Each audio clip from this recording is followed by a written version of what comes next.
nos abençoe, nos inspire, agora e em todos os instantes das nossas existências. É com gratidão e carinho que mais uma vez nós nos reunimos nesta casa que nos acolhe a todos para refletirmos acerca da mensagem de Jesus, trazida de volta pelas instruções dos benfeitores espirituais na codificação da doutrina espírita.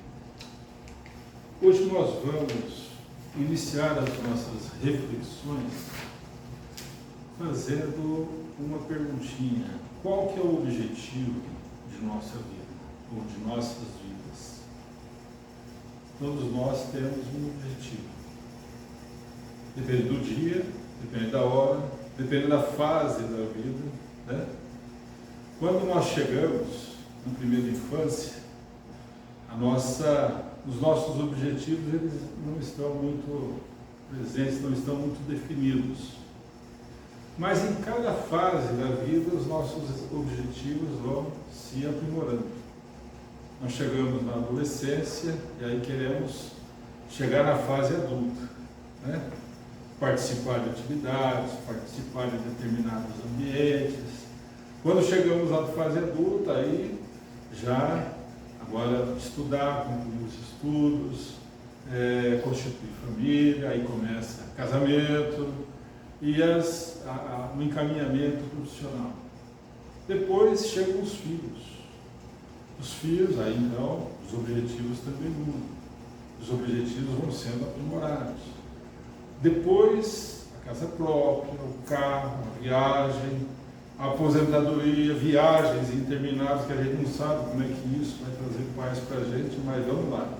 As pessoas têm esses objetivos. E dependendo da época da vida, nós vamos aprimorando ou aperfeiçoando ou atualizando os nossos objetivos. Mas existe um objetivo que ele é comum a todos nós em todas as épocas da vida. Que objetivo é esse? Muito bem. Todos respondendo mentalmente, mas ninguém quer falar primeiro, né? O objetivo comum a todos nós é sermos felizes. Todos nós buscamos a felicidade. Não é a felicidade de sair por aí sempre sorrindo, sempre acenando, como se tudo está em ordem, como se não tivéssemos contratempos ou decepções. Não. Nós vamos encontrar no caminho para a felicidade a realização pessoal, no tocante às coisas que ultrapassam o nosso dia a dia, as coisas palpáveis do nosso dia a dia. E a nossa consciência registra isso. Todas as vezes que a nossa consciência registra que estamos fazendo algo de positivo, algo de bom, ela nos dá paz. São os elementos químicos que são atirados, que são jogados na corrente sanguínea e que dão mais ou menos satisfação e alegria ao ser encarnado. Quando nós pensamos na felicidade, nós lembramos do trabalho realizado por Allan Kardec. Allan Kardec, o codificador da doutrina espírita, ele ouviu falar da doutrina espírita. Ele ouviu falar, na realidade, ele não ouviu falar da doutrina espírita, porque a doutrina espírita não era conhecida. Ele ouviu falar dos fenômenos das mesas girantes, que era uma verdadeira, como é que nós falamos? Espetáculo, né? Era um espetáculo, mas vamos ver como é que está. Eu não estou enxergando bem desse ouro, na realidade não estou enxergando nada desse ouro. Então, mas deixa eu ver aqui, não, aqui não parece que não tem ninguém, então todo mundo vai lembrar desse termo que a gente usava quando era mais jovem. Era a coqueluche do momento, né? Era a coqueluche do momento, ou seja, era moda, era um evento que chamava atenção. E chamava atenção por quê? Porque as pessoas iam lá participar, viam aquela movimentação toda e a mesa respondia, de fato, a várias perguntas. de forma lógica, mas eram perguntas que não tinham finalidade nenhuma, ou pelo menos que não tinham objetivo nenhum de esclarecimento, de fazer com que as pessoas despertassem. Aquele trabalho, segundo Santo Agostinho, foi uma das formas, em o mundo inteiro estava passando por essas demonstrações, por esses efeitos espirituais, vindos do plano espiritual. Nem todo mundo entendia, mas todos prestavam atenção e ninguém se perguntava o que existe por trás disso. Rivaio, professor Hippolyte Léon Denisard Rivaio, Allan Kardec depois. Rivaio, vamos lá. As mesas falam. Não posso crer. Que uma mesa sem nervos, sem tendões, sem cérebro, possa responder. Mas elas falam. O dia que vocês me provarem o contrário, aí eu vou para ver onde que se trata. E aí a coisa continuou. E as manifestações ficaram intensas. E isso chamou a atenção de Kardec. Como nós falamos, se consultava a mesa para tudo. Vai pintar a casa, que cor, vai fazer não sei o quê, como, vai fazer uma viagem, como será, essas coisas que não conduziam a nada. Mas a mesa estava respondendo. Não se fazia nada, mas isso chamou a atenção de Kardec, do professor Rivaio. Então, eu vou lá para ver o que se trata. E ele ficou lá no cantinho, quietinho lá, ouvindo, vendo aquela manifestação meio bagunçada, que era um movimento bem brusco mesmo. E aí as pessoas começaram a fazer perguntas. Fazia-se perguntas, a mesa respondia. E ele, prestando atenção, até que ele começou a fazer perguntas mentais para a mesa. E a mesa respondia como se estivesse respondendo para ele. Ele começou a fazer perguntas mentais em outros idiomas, não falados pelos presentes. A mesa respondia como se estivesse respondendo para ele. A uma dessas perguntas, a mesa respondeu: para esta pergunta nós não sabemos a resposta. Nós vamos trazer alguém que possa me orientar e me responder. E isso não passou despercebido por Allan Kardec. Pelo professor Rivaio ainda não era Kardec, ainda não havia assumido o pseudônimo, ou o nome. E aí então Kardec pergunta: mas não é a mesa que responde? Não. A mesa é só um instrumento. Chamai-nos espíritos, aqueles que já vivemos entre vocês e que hoje vivemos no plano espiritual. E isso fez com que a lucidez de Kardec, que já era bem presente, se ampliasse. O que acontece é que ele recebe de pronto 58 cadernos, brochuras com perguntas e respostas que haviam sido formulados às mesas. Ele coloca tudo aquilo em ordem, divide por assuntos, divide por textos, divide por situações e vai preenchendo as lacunas. Surge o livro dos Espíritos. Depois nós vamos encontrar o livro dos Médiuns, o Evangelho, o Céu e o Inferno e a Gênese.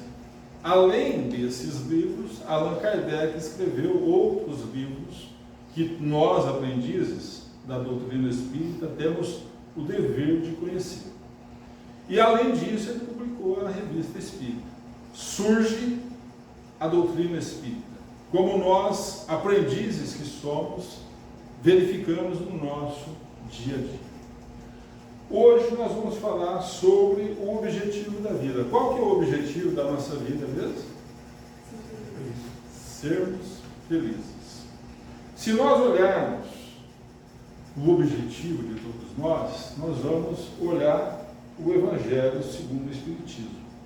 No Evangelho segundo o Espiritismo, na introdução, Allan Kardec diz mais ou menos o seguinte: o Evangelho, nós podemos dividir os assuntos contidos nos Evangelhos em 5 partes, 5 matérias contidas.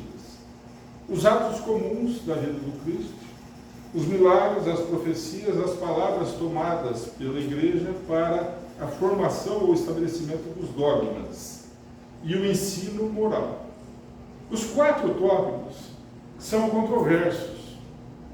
Existe alguma controvérsia entre uma religião, entre uma corrente religiosa e outra.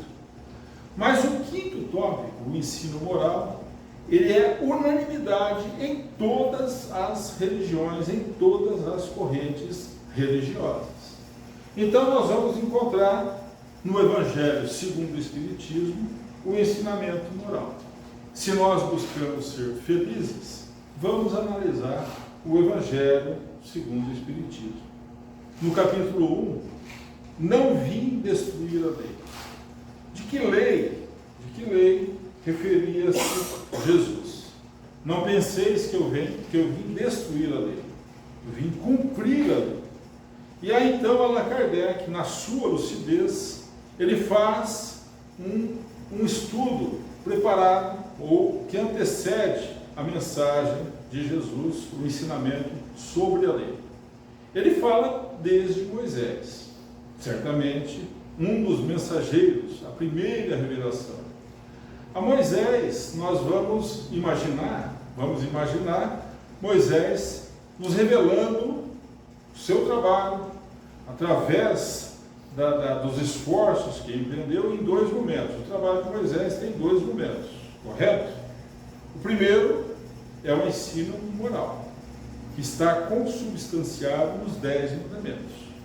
E o segundo são as leis civis, para organizar um povo que estava há muito tempo sob o jugo da escravidão. E ali nós vamos encontrar no trabalho de Moisés a grandiosidade dos 10 mandamentos. Os 10 mandamentos antecedem a chegada de Jesus.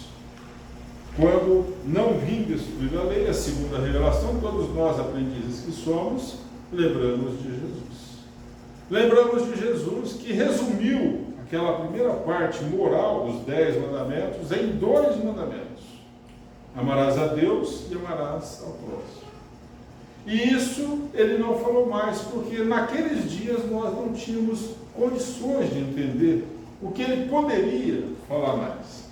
Quando nós pensamos no trabalho de Jesus, no trabalho realizado por Jesus, nós vamos lembrar do ensinamento de Emmanuel. Emmanuel, lá no livro A Caminho da Luz, ele vai nos lembrar, vai nos dizer, vai nos informar que quando da formação do sistema solar, Jesus já era um dos espíritos da comunidade de espíritos puros. Então, desde a formação do sistema solar, o início, a condensação das primeiras moléculas que estavam ali se aglutinando naquela poeira cósmica, Jesus era um dos trabalhadores na formação de todo o sistema. E esse trabalho foi realizado até o momento em que esta comunidade de espíritos puros se reúne, primeira vez há alguns bilhões de anos, para estabelecer a separação da Terra daquele tumulto energético, e o segundo momento da vinda de Jesus. E Jesus trouxe a sua mensagem, resumindo toda aquela lei apresentada por Moisés naqueles 2 ensinamentos, amar a Deus e amar ao próximo. Mas ele não disse porque nós não tínhamos condições de entender. Nós ainda estávamos caminhando, como ainda estamos caminhando e engatinhando até os dias de hoje, mas hoje a percepção é muito maior do que naqueles dias. Certamente daqui a alguns séculos, muito maior ainda. Nós que somos espíritos, como sempre digo, como sempre lembro, aprendizes. Né? Lembrando o Herculano Pires. Né? Herculano Pires diz que não é Herculano Pires não. Lembrando, pois eu lembro o nome e volto. Humberto não é Humberto Campos. Ele, do Evangelho,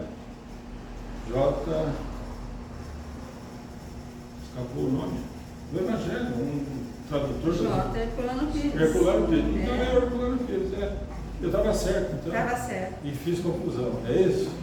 Bom, Herculano Pires diz o seguinte: na nossa jornada somos todos aprendizes, porque a compreensão plena daquilo que nós aprendemos, tanto na doutrina espírita, quanto no aprimoramento da nossa intelectualidade, ela só se dá no plano espiritual quando retornamos. Aí nós avaliamos onde acertamos, onde erramos, onde precisamos de fazer as nossas ações. Então somos todos aprendizes. Em matéria de doutrina espírita, somos todos aprendizes. E aí, como Jesus sabia disso, paciente, amorável, misericordioso em todas as suas manifestações, em todos os seus exemplos, em todas as atividades, ele anuncia que um dia enviaria um outro Consolador, que seria aquele que ficaria conosco em todos os instantes. Surge a doutrina espírita, apresentada por Allan Kardec. Então, Allan Kardec nos traz a doutrina espírita. A doutrina espírita, ela foi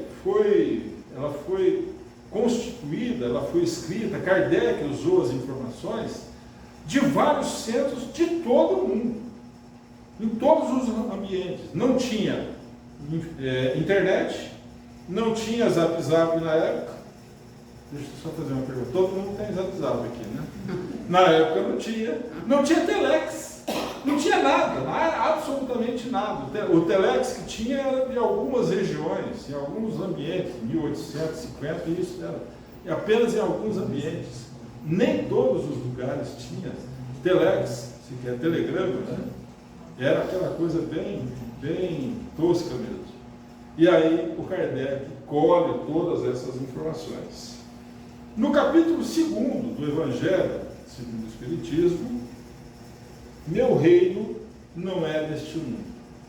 Quando Jesus deixou a mensagem, meu reino não é deste mundo, logicamente era aquele mundo daqueles ambientes.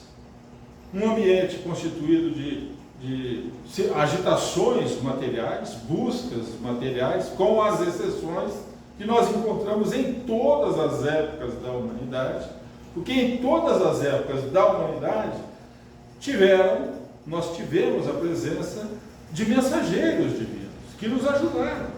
E de alguma forma, eles não davam mais valores às coisas palpáveis, às coisas do dia a dia.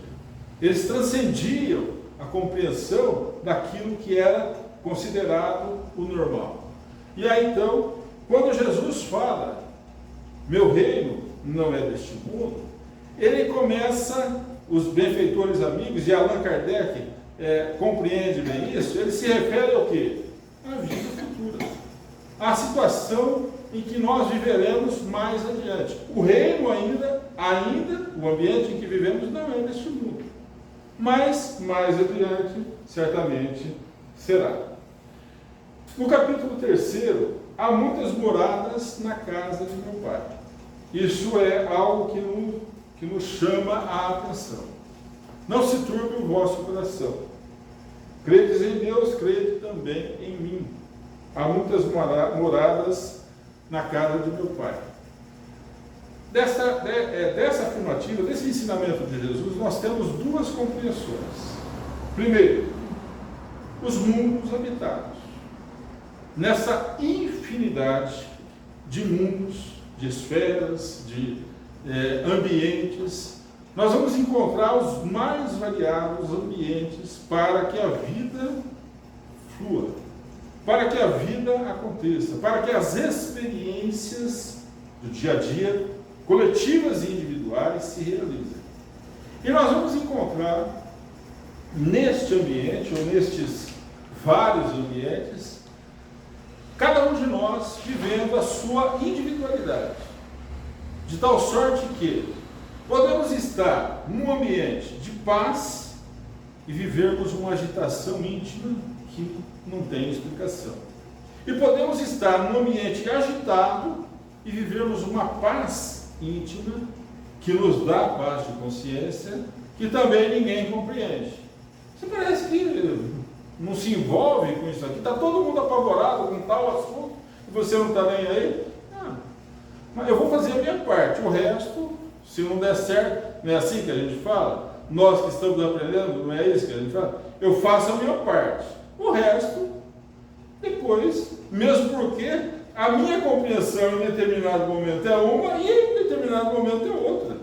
Então, nós fazemos a nossa parte, o melhor que a nossa consciência registra como algo que nos traz paz.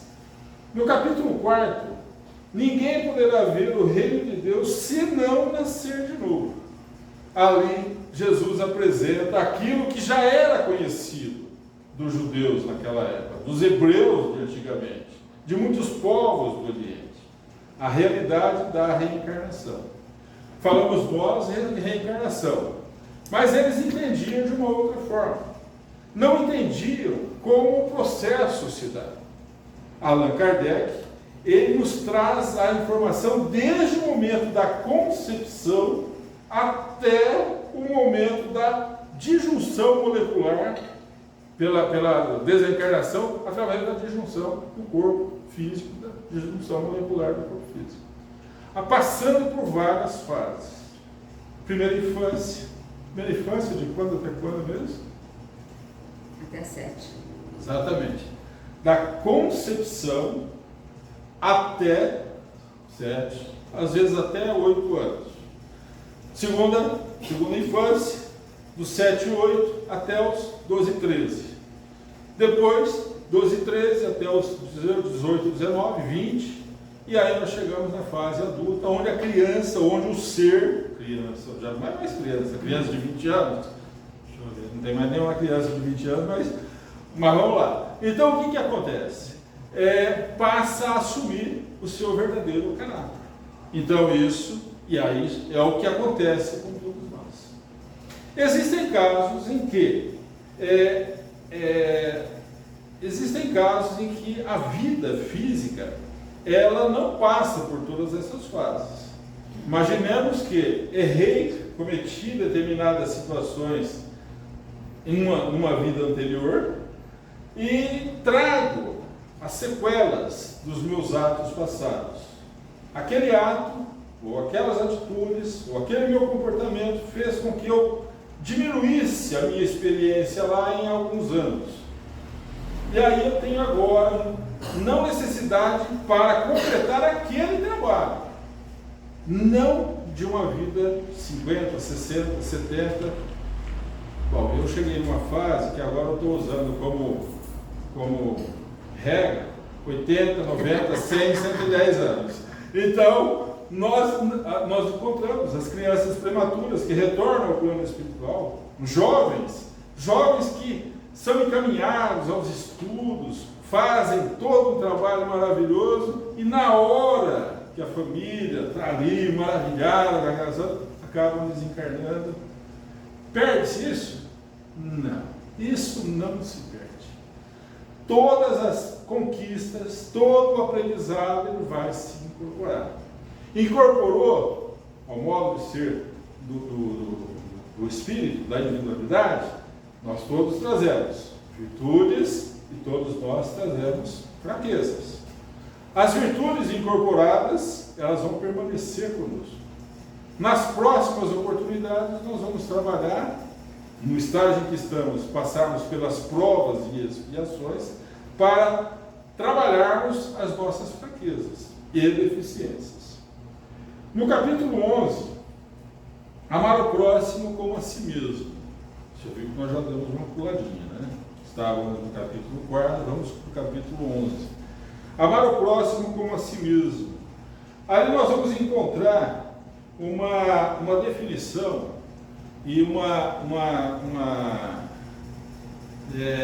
do que é o amor, o maior mandamento contido na lei divina. Primeiramente, nós vamos lembrar que a lei divina é uma só, correto? A lei divina ela é uma só. A lei divina ou natural, correto?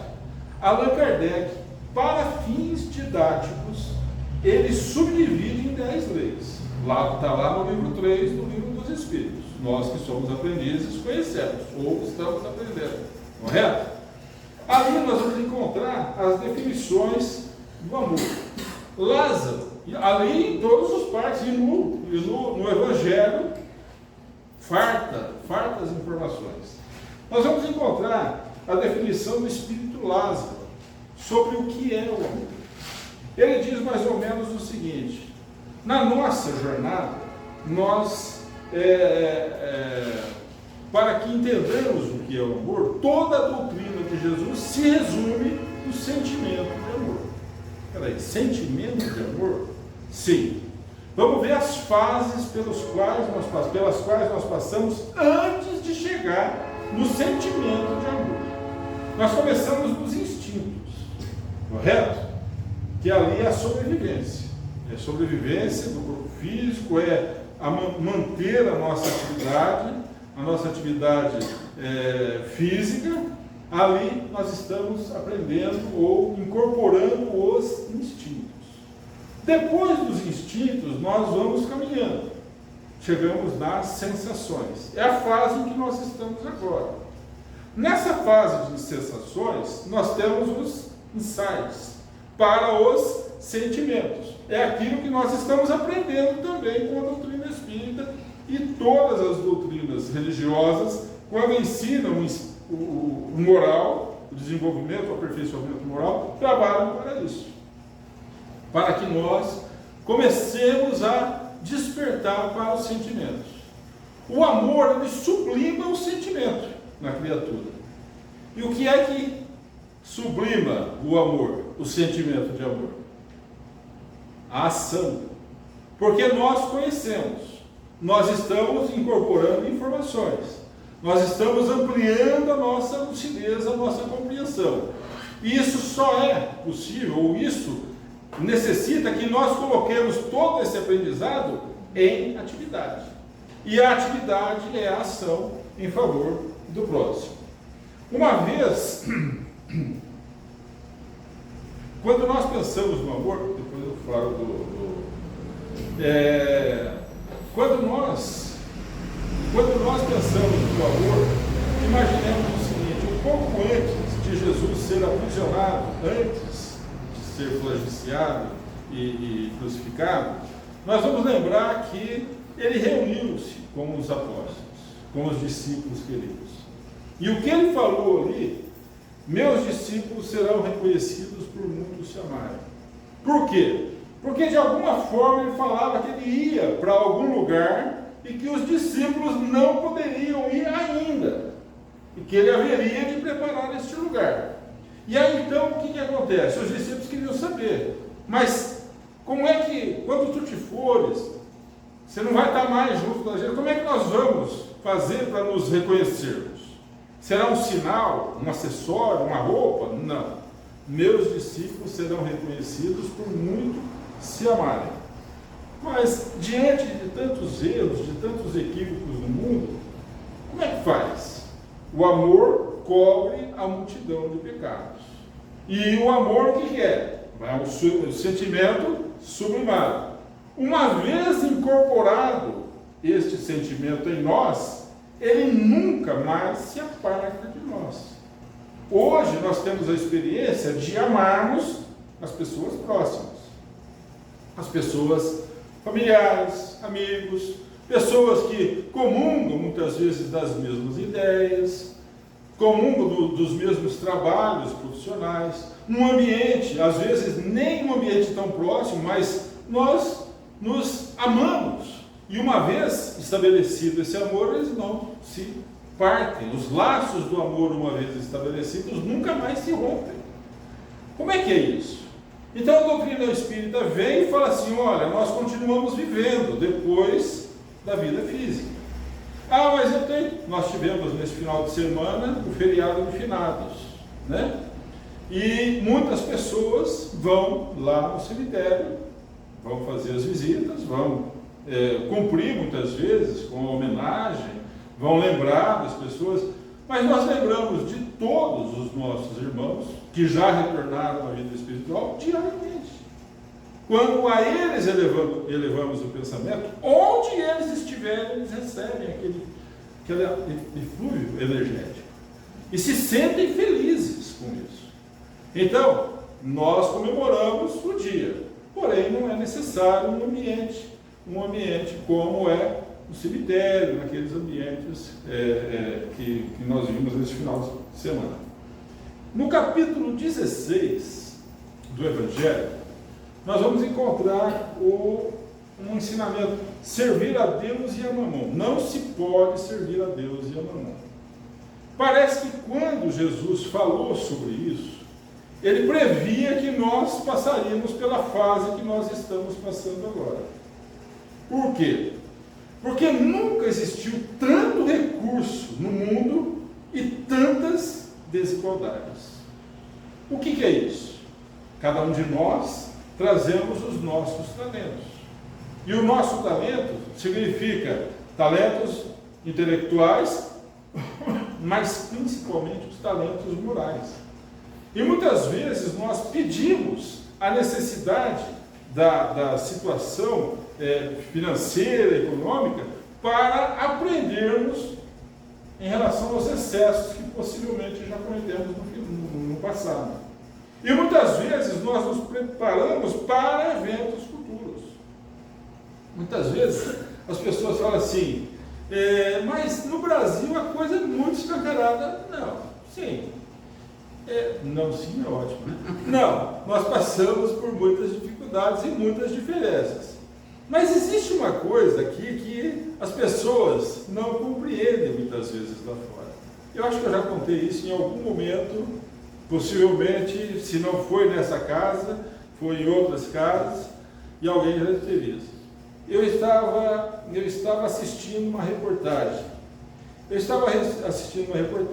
E a repórter, a jornalista da emissora, fez uma pergunta a um desses meninos que fica lavando o para-brisa do carro, né, querendo fazer com que ele se vitimasse.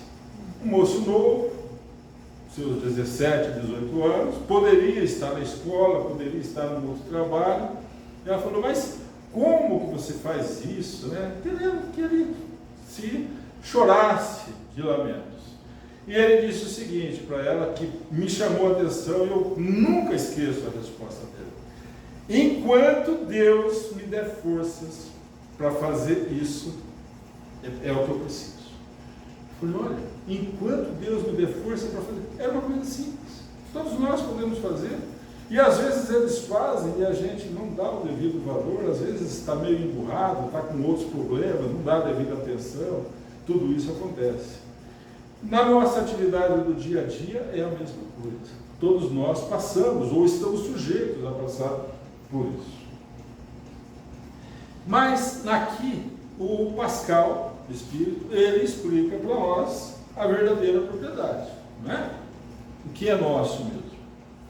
As coisas palpáveis? Não. O que nós temos de nosso é aquilo que nós podemos levar onde quer que estejamos.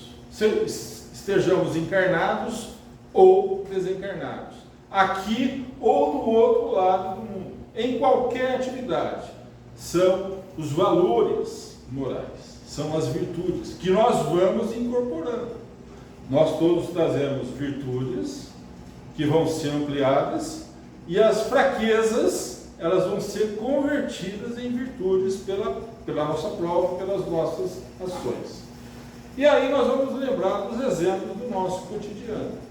Todos nós temos esses exemplos. Por exemplo, nas situações diversas, né, diante dos nossos inimigos. Peraí, alguém daqui tem algum inimigo? Graças a Deus, Senhor, mais uma casa. Que ninguém se desentende com ninguém. Só eu que me desentendo com os outros, né? Diante dos inimigos, bem-aventurados os que são misericordiosos. Por quê? Porque quem é que sofre? Quem é o que primeiro se atrapalha com alguma coisa que não sai da cabeça? Aquele que não perdoa, aquele que não usa de misericórdia, né? Amai os vossos inimigos, capítulo 12. Olha, Jesus foi bem categórico. Diante das aflições, alguém daqui passa por alguma aflição, não? Brasil 2024, caminhando aí para 2025, ninguém passa por nenhuma aflição, só o Júnior e eu, tá certo, e ali também. Então todos nós passamos pelas nossas aflições. O detalhe é o seguinte: nós reconhecemos que passamos pelas aflições. Os demais passam pelas aflições, mas eles já alcançaram um patamar em que essas situações eles todos consideram como algo do dia a dia do nosso aprendizado. Lembra? Somos todos aprendizes. Então isso é a atividade do nosso aprendizado. Então as aflições são justas? São justas, claro. Se não fossem justas, Deus não permitiria.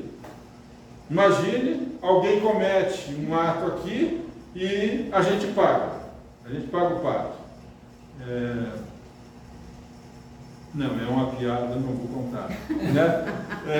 Não é a hora, não é uma piada, mas não vem num assunto assim. Então alguém comete um desatino aqui, e nós, um equívoco, e nós que não temos nada a ver com aquilo, nós pagamos o pato.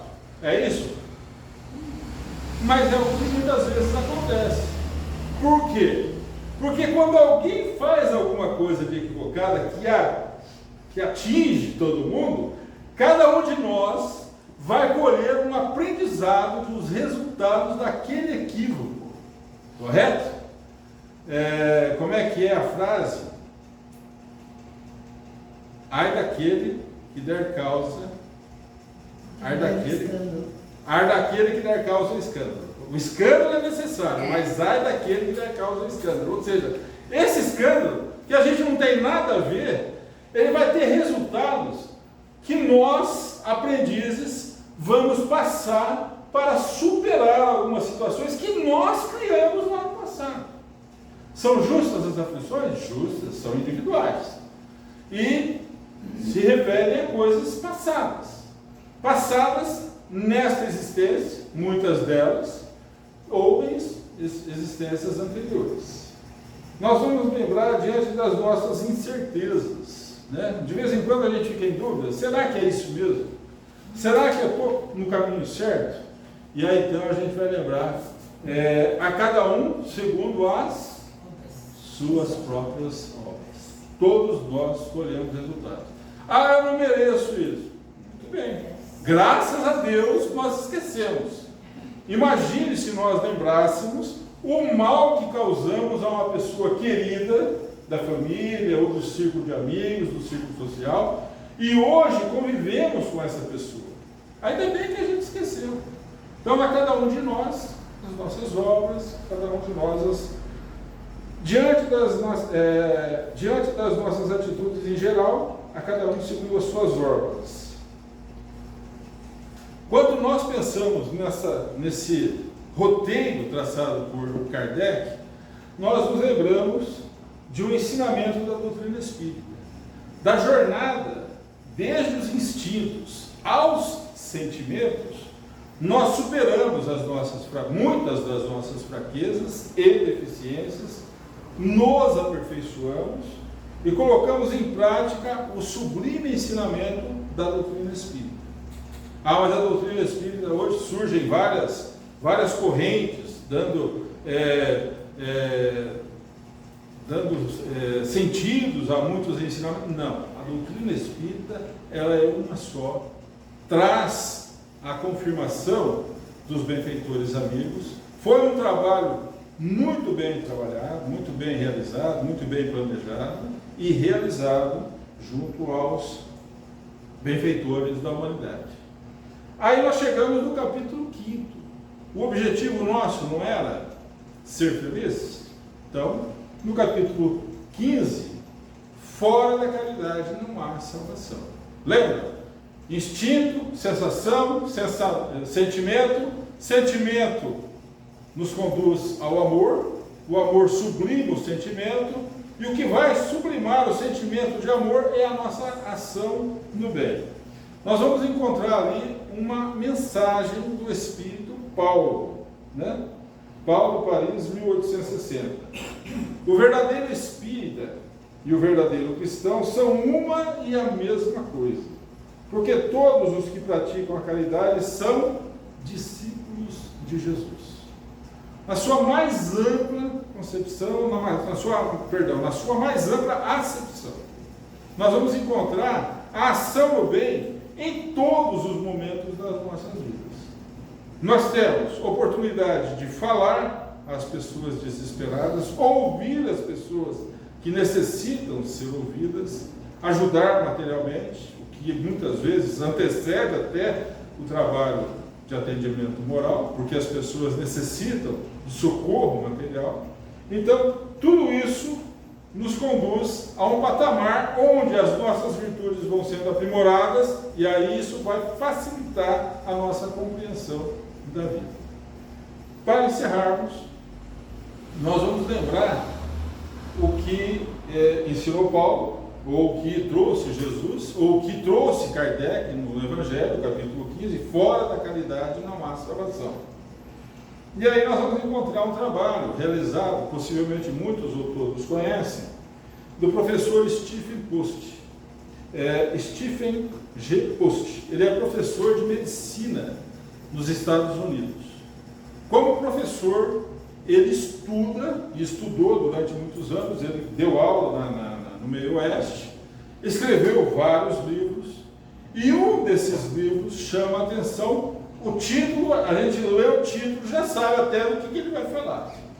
Porque as coisas boas acontecem com as pessoas boas. Quem já leu o livro? O livro é fascinante, é algo simples da gente ver. Não é um livro extenso, é um livro relativamente fácil de ler, tem uma tradução boa, e vai nos dando algumas ideias. Por que as coisas boas acontecem com as pessoas boas? Então ele começa. Nós dividimos aqui em 5 tópicos. Ele diz mais ou menos o seguinte: ser grato e generoso faz bem à saúde. O que é isso? Todas as vezes que nós praticamos o bem, seja o bem moral, seja o bem material, seja a participação num ambiente em que nos objetivos vão conduzir os participantes àquele próprio ambiente, a um patamar de equilíbrio, isso nos dá bem-estar. Então, ser grato e generoso faz bem à saúde. Existe uma relação direta entre bem-estar, felicidade e saúde nas pessoas gratas e generosas. A emoção mais saudável do ser humano é a generosidade seguida da gratidão. Ser grato e generoso aumenta a nossa imunidade. Existem pessoas, nesses dias, não porque parece que está tudo mais ou menos controlado, mas naqueles dias em que determinadas enfermidades se fazem presentes, vamos lembrar na década de 1980. Na década de 1980, qual era o terror das enfermidades que surgiu? A AIDS. E os trabalhadores que atendiam aos pacientes eram médicos que não conheciam, não tinham informações. E essas pessoas faziam isso por amor, faziam isso por assistência. É lógico, existe o lado profissional também, porque o médico não vive de brisa, nenhum profissional vive de brisa. Mas era tanto amor e as pessoas não se contaminavam. Muitas das pessoas não se contaminavam. Nós vamos encontrar situações em que pessoas boníssimas tiveram a infecção pelo HIV, mas isso era um problema ou um planejamento reencarnatório, que também pode acontecer diante das enfermidades. Então, ser grato e generoso aumenta a nossa imunidade. Todas as vezes que nós praticamos o bem, usamos da generosidade e da benevolência, o nosso cérebro registra. A nossa consciência registra que nós estamos acertando. E em registrando, joga na corrente sanguínea as enzimas, ou aqueles elementos que vão nos dar bem-estar. Qual que é o elemento químico que dá bem-estar mesmo? Serotonina. Dopamina. É isso? É a dopamina. E aí, nós vamos ver, aí nós vamos encontrar, qual que é o nosso objetivo mesmo? Sermos felizes. Olha o que ele fala. Pessoas gratas e generosas são infinitamente mais felizes. Por quê? Porque a ação no bem faz com que a nossa consciência registra e nós tenhamos essa descarga dos elementos na corrente sanguínea. Então, se nós olharmos essa atividade, nós vamos verificar o quê? Os espíritos elevados, eles não param de trabalhar. Não é? Todos nós assistimos Nosso Lar. 1, 2, agora vai ter 3. Os espíritos dirigentes das colônias, os espíritos que se encarregam das atividades de direção, de organização do trabalho que se realiza nesses ambientes, eles praticamente não têm descanso. Eles, o tempo todo. E aí então nós chegamos naquela pergunta que até agora eu não encontrei resposta. Os espíritos são felizes porque trabalham ou trabalham porque são felizes? É a mesma pergunta dos times vende mais porque é fresquinho ou é fresquinho porque vende mais? Não é? E aí então, isso nos conduz a quê?